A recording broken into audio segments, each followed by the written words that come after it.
So, That is insane.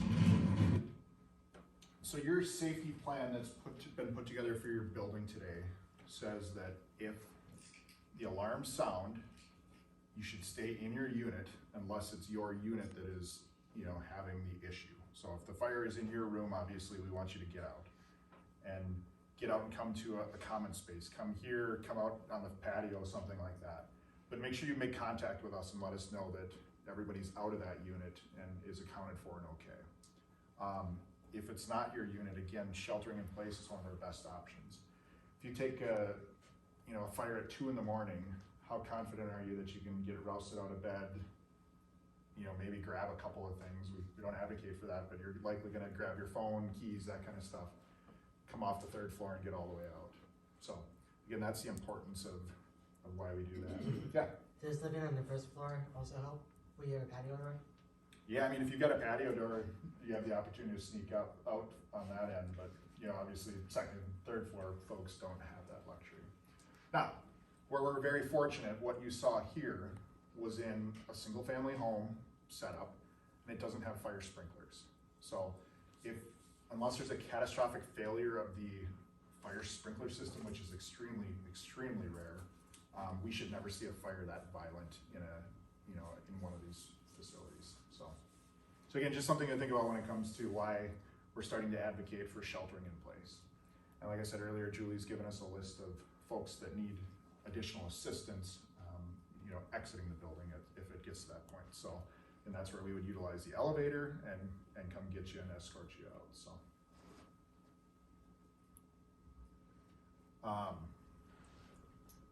kind of hit on this already, but remain in your apartment if the alarms sound. If it is your apartment that's a fire, again, get out of there. And one of the best things you can do to help us and help the rest of the building is close your door.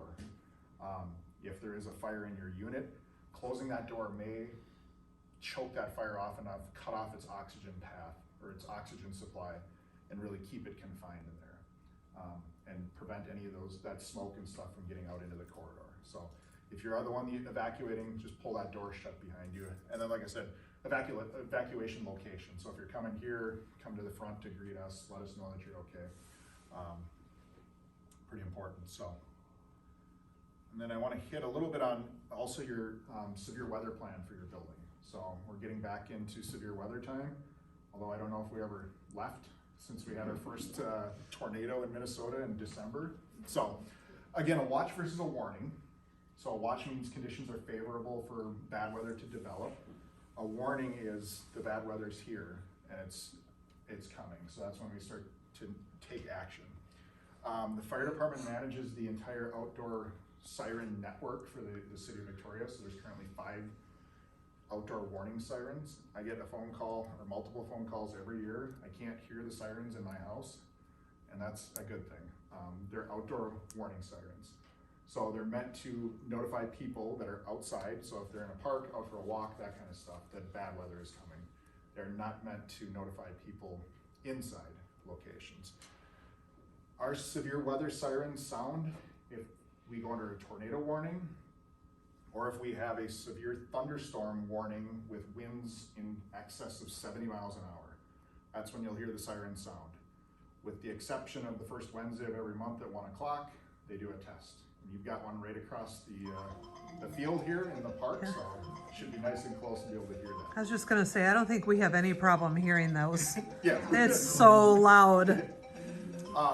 So your building safety plan, again, calls for you to make your way downstairs into the stairwell, basically. So we want you to get to the lowest level.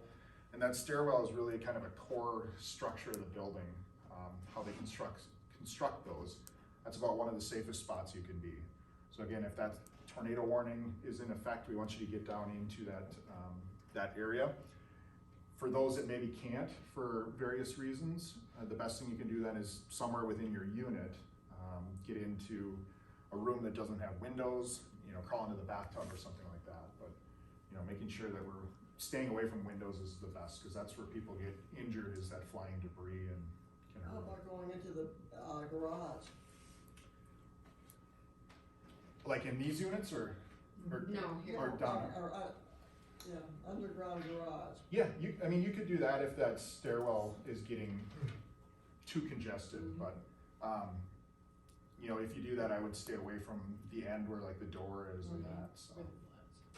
Yeah, it would probably get pretty tight to try to get everybody in that, you know, in a stairwell, so.